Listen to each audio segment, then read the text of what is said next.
ପିଲାମାନେ ସ୍ୱାଗତ ଜଣାଉଛି ଆମର ୟୁଟ୍ୟୁବ ଚ୍ୟାନେଲ ଏସ୍ଏସ୍ ଏଜୁକେସନକୁ।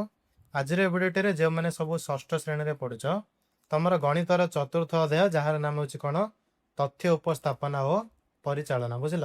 ତ ଏହି ଅଧ୍ୟାୟଟିରେ ତମର ଯାହାର ବି ଅନୁଶୀଳନୀରେ କୋଶ୍ଚିନ୍ ଅଛି, କୋଶ୍ଚିନ୍ ସହିତ ଆମେ ଆନ୍ସର ମଧ୍ୟ ଏ ଭିଡ଼ିଓଟିରେ ଆଲୋଚନା କରିବା। ବୁଝିଲ ନା?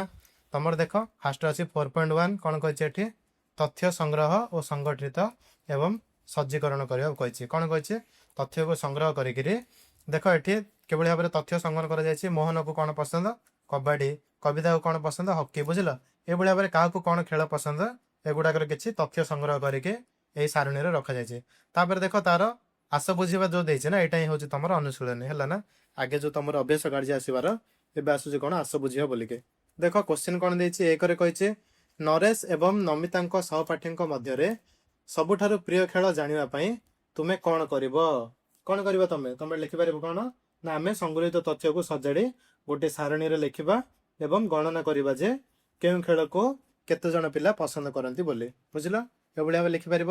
ତାପରେ କ'ଣ ନା, ସେମାନଙ୍କ ଶ୍ରେଣୀରେ ସବୁଠାରୁ ଲୋକପ୍ରିୟ ଖେଳର ନାମ କ'ଣ?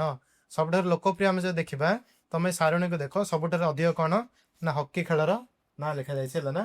ହକିକୁ କ'ଣ 8 ଜଣ ପସନ୍ଦ କରିଛନ୍ତି। ବୁଝିଲ? ଦେଖ କବିତା 1, ଏଠି ସୁକୁରା 2, ରୋହନା 3, ତାପରେ କିଏ ଲୀଲା 4, ସୁବ୍ରା 5, ଗୁରୁପ୍ରୀତ 6, ତାପରେ ଏଠି ଦେଖ ନରେନ୍ଦ୍ର 7, ଅନନ୍ୟା 8। ବୁଝିଲ?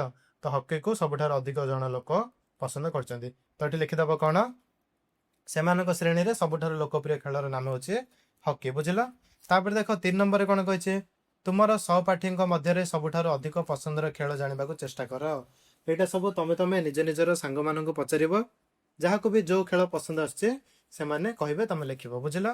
4 ନମ୍ବର ଦେଖ କ'ଣ କହିଛି, ବିନି ନିମ୍ନରେ ଦିଆଯାଇଥିବା ପ୍ରଶ୍ନ ଗୁଡ଼ିକର ଉତ୍ତର ଦେବାକୁ ଚାହେଁ। ଦେଖ ତଳେ ଆମର କ'ଣ ପ୍ରଶ୍ନ ଦେଇଛି ନା, ଯେଉଁ ପ୍ରଶ୍ନ ଗୁଡ଼ିକର ତଥ୍ୟ ସଂଗ୍ରହ କରିବାର ଆବଶ୍ୟକତା ଅଛି ତା ପାଖରେ ଠିକ୍ ଚିହ୍ନ ଦିଅ, ଏବଂ ଯେଉଁ ପ୍ରଶ୍ନ ଗୁଡ଼ିକ ତାଙ୍କୁ ତଥ୍ୟ ସଂଗ୍ରହ କରିବାର ଆବଶ୍ୟକତା ନାହିଁ ତା ପାଖରେ ଛକି ଚିହ୍ନ ଦିଅ। ତଥ୍ୟ ସଂଗ୍ରହ କରିବା ମାନେ କ'ଣ ଜାଣିଛ ନା, ତମେ କାହାକୁ କିଛି ପଚାରିବ, କିଛି କ'ଣ ତଥ୍ୟ ଗୁଡ଼ିକୁ ସଂଗ୍ରହ କରିକି ଏକାଠି ଗୋଟିଏ ସାରଣୀରେ ଲେଖିକିରି ରଖିବ। ହେଲା? ଦେଖ ଯେଭଳି କି କରେ କ'ଣ ଦେଇଛି, ବିନିର ସହପାଠୀ ମାନଙ୍କ ମଧ୍ୟରେ ସବୁଠାରୁ ଲୋକପ୍ରିୟ ଟିଭି ସିରିଏଲ କ'ଣ? ତ ତମେ ବିନିର ସାଙ୍ଗମାନଙ୍କୁ ପଚାରିବ। ହେଲା? ପଚାରିକି ତାଙ୍କର ସବୁ ଟିଭି ସିରିଏଲ ଯୋଉଟା ବି ତାଙ୍କ ଲୋକପ୍ରିୟ, ତ ପଚାରିକି ସବୁ ସାରଣୀରେ ଲେଖାଯିବ ନା। ତ ଏଠିରେ ତମେ ତଥ୍ୟ ଆମକୁ ଉପସ୍ଥାପନ କରିବାର ଅଛି, ତଥ୍ୟ ସଂଗ୍ରହ କରିବାର ଅଛି। ତ ତମେ ଏଠି କ'ଣ କରିବ, ଗୋଟିଏ ଠିକ୍ ଚିହ୍ନଟିଏ ଦେଇଦେବ। ବୁଝିଲ? ତାପରେ ଦେଖ ଖ ନମ୍ବରରେ କ'ଣ କହିଛି, ଭାରତ କେବେ ସ୍ୱାଧୀନ ହେଲା? ଏଇଟାର କ'ଣ କିଛି କରିବାକୁ ଆବଶ୍ୟକ କି? ଆବଶ୍ୟକ ନାହିଁ। ତ ତମେ ଏଠି କ'ଣ କରିବ, ଗୋଟେ ଏମିତି ଛକି ଚିହ୍ନ ଦେଇଦେବ। ବୁଝିଲ? ତାପରେ ଦେଖ ନିଜ ଅଞ୍ଚଳରେ କେତେ ପରିମାଣ ଜଳ ନଷ୍ଟ ହୋଇଥାଏ? ଏଇଟା ଆମକୁ ତଥ୍ୟ ଉପସ୍ଥାପନ କରିବାର ଅଛି, ତଥ୍ୟ ସଂଗ୍ରହ କରିବାର ଅଛି। ତ ଏଠି ତମେ କ'ଣ କରିବ, ଠିକ୍ ଚିହ୍ନଟି ଦେଇଦେବ। ହେଲା? ତାପରେ କ'ଣ କହିଛି, ଭାରତର ରାଜଧାନୀର ନାମ କ'ଣ? ଆର ତଥ୍ୟ ସଂଗ୍ରହ କରିବାର ଆବଶ୍ୟକତା ନାହିଁ। ତ ଏଠି କ'ଣ କରିବ, ତମେ ଗୋଟିଏ ଇଣ୍ଟୁ ଚିହ୍ନଟି ଦେଇଦେବ। ବୁଝିଲ? ତ 4.1 ସରିଲା। ଦେଖ ତାପରେ ଏଠି କ'ଣ ଦେଇଛି, ତମକୁ ଟାଲି ଚିହ୍ନ ଦେଇଛି। ହେଲା ନା? ଟାଲି ଚିହ୍ନ ମାନେ କ'ଣ ଜାଣିଛ ନା, ତମେ କ'ଣ କରିବ, ତମକୁ ମନେକର 5 ଦିଆଯାଇଥିବ। ହେଲା? ତ 5 ମାନେ କ'ଣ କରିବ, ଏମିତିକା 4ଟା ଗାର ସିଧା ନେଇଯିବ, 1 2 3 4ଟା ଗାର ନେଇଯିବ, ତାପରେ ଏମିତି ଗୋଟେ ବଙ୍କା ଗାରଟି ପକେଇଦବ। ହେଲା? ତ ଟୋଟାଲ ହେଇଗଲା କେତେ, 5ଟି ଗାର। ସେଭଳି ଭାବରେ ତମକୁ ଯଦି 10ଟି ଗାର କହିଥିବେ, ତ ତମେ କ'ଣ କରିବ, ଏମିତି 1 2 3 4ଟା ନେଇ ଗୋଟେ ଗାର ପକେଇଦବ, 5ଟା ହେଇଗଲା, ପୁଣି 1 2 3 4ଟା ନେଇକିରି ଗାର ପକେଇଦବ। ହେଲା? ଏଇଟା ହେଇଗଲା ତମର 10ଟି।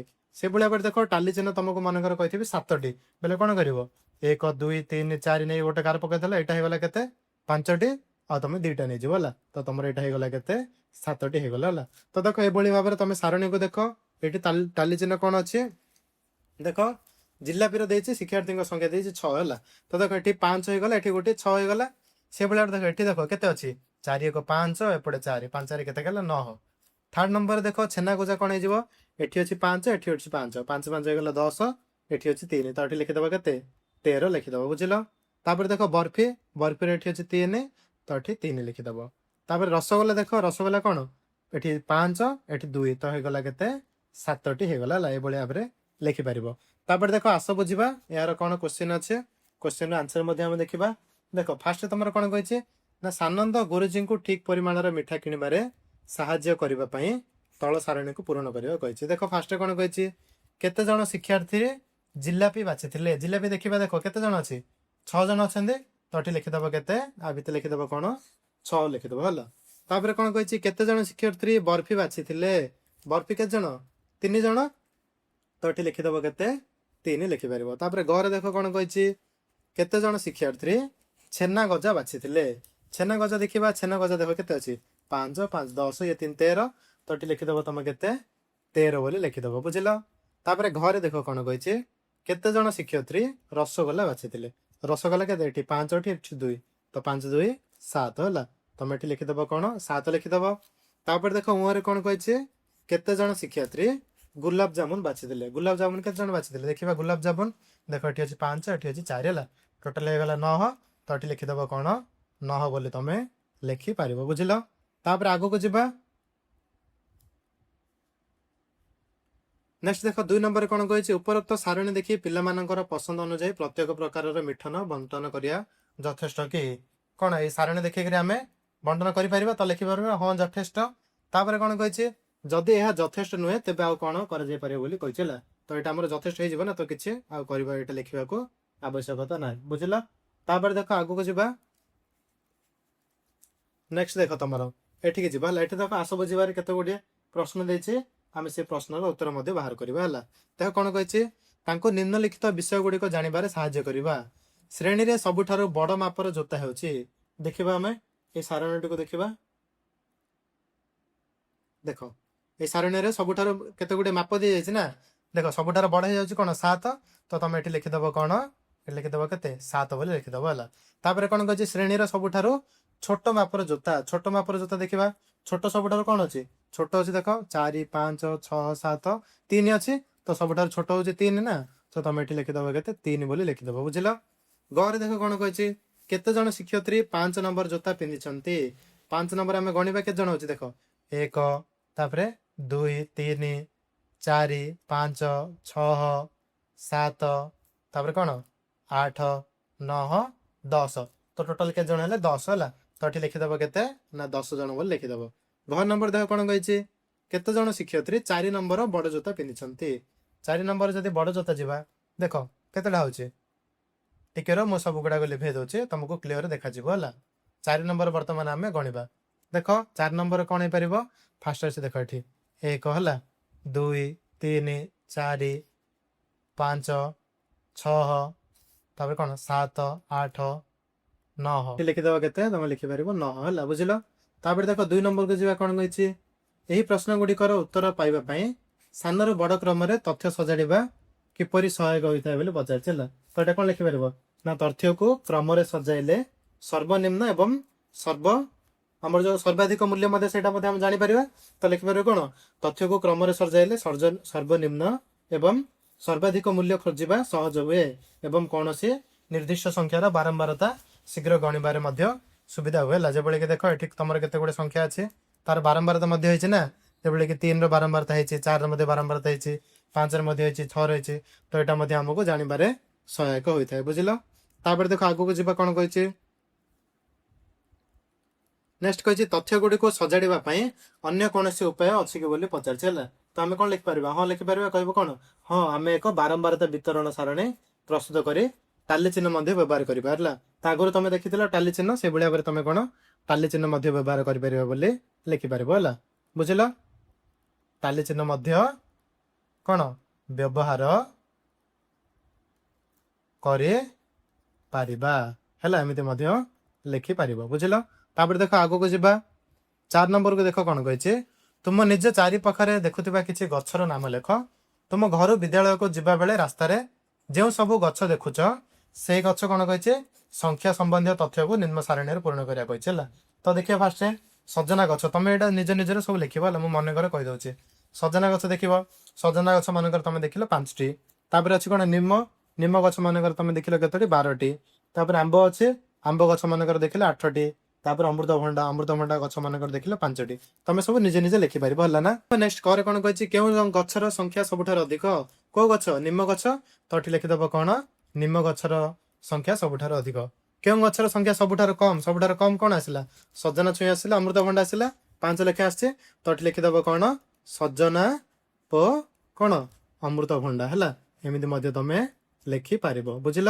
ତାପରେ ଦେଖ କ'ଣ କହିଛି, ସମାନ ସଂଖ୍ୟାର 2ଟି ଗଛ ମିଳିଲା କି, ଲେଖିଦେବ କ'ଣ, ହଁ ଆଉ ଗଛ 2ଟି ମଧ୍ୟ ଲେଖିପାରିବ, ଗୋଟେ ସଜନା ଆଉ ଗୋଟେ ଅମୃତଭଣ୍ଡା, ବୁଝିଲ। ତାପରେ ଦେଖ ଆଗକୁ ଯିବା ତମର ପାଞ୍ଚ ନंबर ଦେଖ କ'ଣ କହିଛି, ଏକ ଖାଲି କାଗଜ ଖଣ୍ଡ ନିଅ ଏବଂ ଓଡ଼ିଆ ଖବର କାଗଜରୁ ଯେକୌଣସି ଛୋଟ ଖବର ଥିବା ଖଣ୍ଡକୁ ନେଇ ଖାଲି କାଗଜରେ ଅଠା ଦେଇ ଲଗାଅ। ପ୍ରତ୍ୟେକ ପିଲା ଭିନ୍ନ ଭିନ୍ନ ଖବର କାଗଜ ଖଣ୍ଡ ବ୍ୟବହାର କରିପାରିବେ। ପ୍ରତ୍ୟେକ ପିଲା ଖାଲି କାଗଜରେ ତଳେ ଦିଆଯାଇଥିବା ଭଳି ଏକ ସାରଣୀ ପ୍ରସ୍ତୁତ କରିବେ। ନିଜେ ଲଗାଇଥିବା ଖବରରେ ଚ, ଅ, ଦ, ମ, ସ ଅକ୍ଷର କେତୋଟି ଅଛି ଗଣି ତଳ ସାରଣୀ ପୂର୍ଣ୍ଣ କରିବେ ହେଲା। ତ ତମେ କ'ଣ କରିବ, ଖବର କାଗଜରୁ ଗୋଟିଏ କିଛି କ'ଣ କରିବ, କାଟିବ, କାଟିକରି ତମର ଗୋଟିଏ ପେପରରେ ଲଗାଇବ। ତାପରେ ଗଣିବ ହେଲା, ତମକୁ ଚ କେତୋଟି ମିଳିଲା, ଅ କେତୋଟି ମିଳିଲା, ଦ କେତୋଟି ମିଳିଲା, ମ କେତୋଟି ମିଳିଲା, ସ କେତୋଟି ମିଳିଲା ହେଲା। ତମେ ଏସବୁ ଗୁଡ଼ାକ ନିଜେ ନିଜେ ଲେଖିବ ହେଲା। ତାପରେ ତାକୁ କ'ଣ କହିଛି, କେଉଁ ଅକ୍ଷରଟି ସବୁଠାରୁ ଅଧିକ ଥର ରହିଛି ତମେ ଲେଖିବ, ଯୋଉଟା ମିଳିଲା ତମକୁ ସେଇଟା ଲେଖିଦବ। କେଉଁ ଅକ୍ଷରଟି ସବୁଠାରୁ କମ୍ ଥର ରହିଛି ଏଇଟା ମଧ୍ୟ ତମେ ଲେଖିପାରିବ ହେଲା। ଯୋଉ ଅକ୍ଷରଟା ସବୁଠାରୁ କମ୍ ଥିବ ସେଇଟା ମଧ୍ୟ ତମେ ଲେଖିପାରିବ। ତାପରେ କ'ଣ କହିଛି ଦେଖ ନା, 5ଟି ଅକ୍ଷର ଯେଭଳି ଦେଇଛି ଚ, ଅ, ଦ, ମ, ସ କୁ ସେମାନଙ୍କ ବାରମ୍ବାରତା ଅନୁସାରେ ସାନରୁ ବଡ଼ କ୍ରମରେ ସଜାଇ ଲେଖିବାକୁ କହିଛି ହେଲା। ତ ଯୋଉଟା କମ୍ ଆସିଛି ସେଇଟା ଫାଷ୍ଟ ଲେଖିବ, ତାପରେ ଯୋଉଟା ଆସିଛି ସେଇଟା ଲେଖିବ, ତାପରେ ଯୋଉଟା ଆସିଛି ସେଇଟା ଲେଖିବ। ଏମିତି ଲେଖି ଯିବ। ଏଇଟା ତମେ ନିଜେ କରିବ ହେଲା ନା। ତାପରେ କ'ଣ କହିଛି, ଏବେ ତୁମ ତାଲିକାର କ୍ରମକୁ ତୁମ ସହପାଠୀଙ୍କ କ୍ରମ ସହିତ ତୁଳନା କର। ତମେ ଦେଖିବ, ତମର ଦେଖିବ ଆଉ ତମ ସାଙ୍ଗଙ୍କର ଦେଖିବ ହେଲା। ତାପରେ କ'ଣ କହିଛି, ଉଭୟଙ୍କର କ୍ରମ ସମାନ କି ନା ପାଖାପାଖି ସମାନ। ଏଇଟା ଯଦି ପଚାରିଛି ତମେ କ'ଣ କହିଛି, ତମର ଦେଖିବ ଆଉ ତମ ସାଙ୍ଗର ଦେଖିବ ହେଲା। ଯଦି ସମାନ ଥିବ ହେଲେ ସମାନ ଲେଖିବ, କିମ୍ବା ଯଦି ପାଖାପାଖି ସମାନ ଥିବ ହେଲେ ମଧ୍ୟ ଏଇଟା ମଧ୍ୟ ଲେଖିବ ହେଲା। ତାପରେ ଦେଖ ଆଗକୁ ଯିବା। ଦେଖ ଘ ନମ୍ବର ତାପରେ ନେକ୍ସଟ କ'ଣ କହିଛି, ଏହି କାର୍ଯ୍ୟଟି କରିବା ପାଇଁ ତୁମେ କେଉଁ ପ୍ରକ୍ରିୟା ଅବଲମ୍ବନ କରିଛ ଲେଖ। କେଉଁ ପ୍ରକ୍ରିୟା ଅବଲମ୍ବନ କରିଛ ନା, ତମେ କ'ଣ ଲେଖିବ ନା, ଏହି କାର୍ଯ୍ୟ କରିବା ପାଇଁ ଆମେ କ'ଣ କଲୁ ନା ଟାଲି ଚିହ୍ନ ବ୍ୟବହାର କଲୁ ହେଲା। ଟାଲି ଚିହ୍ନ ବ୍ୟବହାର କଲୁ, ବୁଝିଲ। ଟାଲି ଚିହ୍ନ ଜାଣିଛି ତମକୁ ଆଗରୁ କହିଛି କିଭଳି, ଏମିତିକା ରଖିବ, 4ଟା ରଖି ଏମିତି ଗୋଟେ ଲେଖିବ ହେଲା। ଏମିତି ପୁରା କରି ଯିବ। ଏମିତି କରି ତମେ ସବୁ ଅକ୍ଷର ଗୁଡ଼ାକୁ ଗଣିଲ ବୋଲି ଲେଖିପାରିବ। ତାପରେ ଦେଖ କ'ଣ ଓ ନମ୍ବରରେ, ତୁମର ସହପାଠୀ ମାନେ କେଉଁ ସବୁ ପ୍ରକ୍ରିୟା ଅବଲମ୍ବନ କରିଛନ୍ତି ସେମାନଙ୍କ ସହିତ ଆଲୋଚନା କରିବାକୁ କହିଛି ହେଲା। ତ ଏଇଟା ମଧ୍ୟ ଲେଖିପାରିବ କ'ଣ, ତମ ସହପାଠୀ ମାନେ ମଧ୍ୟ ଟାଲି ଚିହ୍ନ ପ୍ରକ୍ରିୟାଟି ଅବଲମ୍ବନ କରିଛନ୍ତି। ଯଦି କି ଅଲଗା କୌଣସି କରିଥାନ୍ତି ସେଇଟା ମଧ୍ୟ ତମେ ଲେଖିପାରିବ। ତାପରେ ଦେଖ 6 ନମ୍ବରରେ କ'ଣ କହିଛି, ଯଦି ତୁମେ ଏହି କାର୍ଯ୍ୟ ଅନ୍ୟ ଏକ ଖବରକୁ ନେଇ କରିବ ତେବେ ତୁମେ କେଉଁ ପ୍ରକ୍ରିୟା ଅବଲମ୍ବନ କରିବ ବୋଲି ପଚାରିଛି ହେଲା। ଯଦି ତମେ କ'ଣ ଆଉ ଅନ୍ୟ ଗୋଟେ ଖବର କାଗଜ ନେବ ତ ତମେ ସେଠି ମଧ୍ୟ ଲେଖିପାରିବ କ'ଣ, ସେଠି ମଧ୍ୟ ଆମେ ଟାଲି ଚିହ୍ନ ହିଁ ନେଇକିରି କ'ଣ କରିବୁ, ଟାଲି ଚିହ୍ନ ପ୍ରକ୍ରିୟାଟା ହିଁ ନେଇକିରି ଅବଲମ୍ବନ କରିବୁ, ବୁଝିଲ। ତାପରେ ଆଗକୁ ଯିବା। ନେକ୍ସଟ ଦେଖ 4.2 କୁ ଯିବା। ବର୍ତ୍ତମାନ ଦେଖ 4.2 ଚିତ୍ରଲେଖାରେ ତମର କ'ଣ ଅଛି, ତଥ୍ୟକୁ ସଂଖ୍ୟାରେ ନ ଲେଖି ଚିତ୍ର ବା ଅନ୍ୟ ଉପାୟରେ ଉପସ୍ଥାପନ କରିବାକୁ ଚିତ୍ରଲେଖା କୁହାଯାଏ ହେଲା।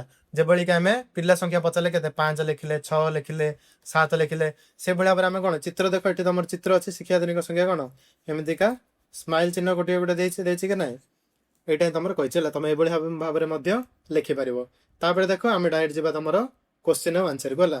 ଦେଖ ଏଠି ତମର କ'ଣ ଅଛି, ପିଲାଙ୍କ ମତ ଦେଇଛି ହେଲା। ଦେଖ ଏଠି କ'ଣ କହିଛି, ସବୁ ରାତିରେ, ଦେଖ ଏଠି ତମର ଦେଇଛି ପିଲାମାନେ ସବୁ ଶୋଉଥିଲେ ହେଲା। କେତିକି ସବୁ ରାତିରେ ଦେଖ କେତେ ପିଲା ଶୋଉଥିଲେ ନା, ଏଠି ଦେଖ ତ୍ରିଭୁଜ କରିଛି ହେଲେ କେତେଟା ତ୍ରିଭୁଜ କରିଛି, 1, 2, 3, 4, 5ଟି ତ୍ରିଭୁଜ କରିଛି।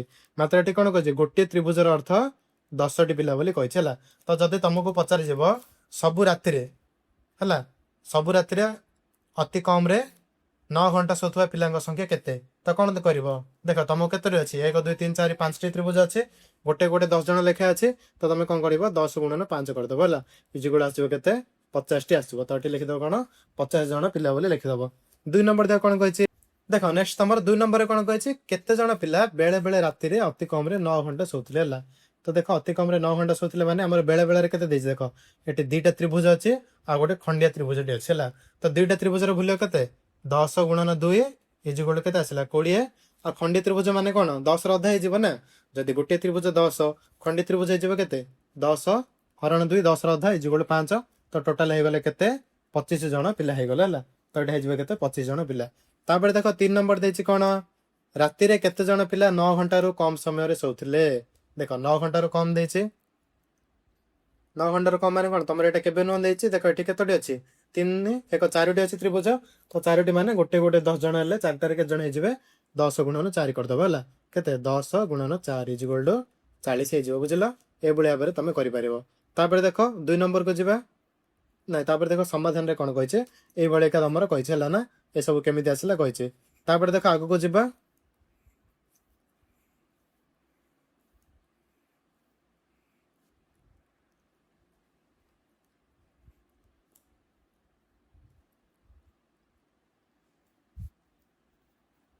तो बर्तमान आम तुम 4.2 एक्सरसाइज रे आलोचना करवा बुझिल। देख तुम जो आस बुझा देছে कौन कौन क्वेश्चन देছে तार आम कौन करवा आंसर ए वीडियोटी रे आलोचना करवा है। देख 1 नंबर कौन कही ना निम्न चित्र लेखरे बलरामपुर उच्च प्राथमिक विद्यालय पाठागार पिला माने गोटे सप्ताह रे केते पुस्तक नहीं दर्शाई है। देखा आम चित्रटी को देखा। देख फास्ट सोमवार दिन कौन 1 2 3 4 5 पुस्तक, मंगलवार दिन 4टी, बुधवार दिन 2टी एभलिका देचे। तो आमको केते गुडे प्रश्न पचार। देख कर कौन कही केउं दिन पिला माने सबुठारु कम संख्यक पुस्तक नहीं सबुठारु कम जदि आम देखा कौ दिन ना सबुठारु कम नहीं बुधवार दिन है केतोटी 2टी है ना। सी पचारनी कि किसी नहीं सी पचार कौन सबुठ कम नहीं तो सबुठ कम नहीं बेले बुधवार दिन लिखिं है। तो तुम लिखिदेव ये कौन बुधवार दिन पिला माने सबुठारु कम पुस्तक नहीं लिखिपार बुझिल। देख आगो जावा तुम ख नंबर को। ख नंबर देख तुम कौन कही सप्ताह मोट केते पुस्तक नि सप्ताह मोट केतेक पुस्तक नि मैंने कौन कर सब जाक मिसेदेव। देख सोमवार अच्छी तुम 5टी, 5 मिसाण मंगलवार अच्छी 4टी, बुधवार दिन अच्छी 2टी है। गुरुवार दिन किसी ना छाड़ दियो। शुक्रवार दिन अच्छी केतोटी 1 2 3 4 5 तो शुक्रवार दिन पुणी 5टी। शनिवार दिन केतोटी अच्छी 1 2 3 4 5 6 7 8 बुझिल। तो शनिवार दिन अच्छी तुम 8टी। तो तुम सब जाक मिसेदेव। मिसेदेला तुम आसो के टोटाल आसो 24टी पुस्तक है। ग नंबर देख केउं दिन सर्वाधिक पुस्तक नि सर्वाधिक कौ दिन शनिवार दिन। तो लिखिदेव कौन शनिवार दिन सर्वाधिक पुस्तक नि यार संभाव्य कारण कौन हो पारे बोले पचार यार कौन लिखिपार। यार संभाव्य कारण होपर दिन कौन रविवार दिन छुट्टी थी तो से पिला माने कौन करेंगे घरे सब पाठ पढ़े ना। तो से कौन कर शनिवार दिन अधिक पुस्तक नहीं जाइए तुम लिखिपार। देख 2 नंबर को जीवा कौन कही किशोर बाबू खोर्धारे गुड़ी विक्रय करती निकटवर्ती ग्राम गुड़िकर 6 जन दोकानी टांकठारू गुड़ी किणवा को आसती। यही 6 जन दोकानी को से केते गुड़ी विक्रय करथिले ता निम्न सारणी दिए। देख जेबली कि चंपा केतोटे 250टी, राणी 300टी एमती देइछे सब गुड़ी संख्या देइछे। तापर आमे कोन करबा प्रश्न को जीवा हला। देख क नंबर कोन कहिछे ना राणी किणिथिबा गुड़ी संख्या को केतोटी गुड़ी चित्र रे दर्शाई पारिबो। केतोटी देख राणी केतोटी गुड़ी किणिछे ना राणी किणिछे हमर 300टी गुड़ी किणिछे हला। तो ताको आमे कोन करबा जदि गोटे गुड़ी को 100 लेखाएं सूचा होचे गोटे गुड़ी चित्र को 100टी लेखाएं गुड़ी जदि सूचा होचे तो 300 में आम कौन 3टी गुड़ी अंकन पड़ो। तो एमती तुम कौन कर गुड़ी चित्र अंकन कर एमती देदेव। ये तले गोटे त्रिभुज करदेव बुझल। मझे एमती गोटे गार देदेव एमती टे बंका गार देदेव है। एमती कौन कर 3टी गुड़ी अंकन कर बुझल। देख मुझे करदे 3टी जाक गुड़ी एमती नहीं तले गोटे त्रिभुज करदेव एमती देदेव बुझल। पुणी आ गोटे नहीं ये भूल गला। देख पुणी आ गोटे नहीं पार एमती नहीं पार एमती त्रिभुज करदेव एमती सीधा गार के गोटे बांक करदेव है। तो 3टी गुड़ी हो खर देह कौन कही सबुठार अधिक संख्यक गुड़ी किए किणिछंती सबुठार अधिक गुड़ी किए किणिछे सबुठार अधिक देख आम देखा अधिक कार अच्छी 700 अच्छी साहिल है। तो लिखिदेव ता ना लिखिदेव कौन ना सबुठार अधिक गुड़ी किणिछंती किए साहिल बुझल। तापर देख आग को जीवा नेक्स्ट कौन अच्छी सुमन और चंपा मध्य किए अधिक गुड़ी किणिछे। सुमन और चंपा को देखा देख सुमन केतोटा अच्छी चंपार केतोटी सुमन अच्छी 450 चंपार अच्छी केतोटी चंपार अच्छी 250 है। तो तांको मध्यरु अधिक किए किणिछे सुमन किणिछे। तो लिखिदेव कौन सुमन चंपा ठारो अधिक गुड़ी किणिछे। तापर देख घ नंबर को जीवा देख घर कौन कही ना सरिता कहला से राणी किणिथिबा गुड़ीर 2 गुण अधिक संख्या गुड़ी किणिछे बोली सरिता कहला है। से ठीक कही कि ना बोली पचारछे। देख आम देखा कौन रानीर गुड़ी संख्या केते रानीर गुड़ी संख्या होची 300। तो रानीर गुड़ी संख्यार 2 गुण रानीर गुड़ी संख्यार 2 गुण हो केते 300 गुणन 2 इज इक्वल टू 600 है। मात्र सरितार गुड़ी संख्या केते सरितार गुड़ी संख्या होची केते 300 बुझल। सरितार गुड़ी संख्या केते 300 बुझल।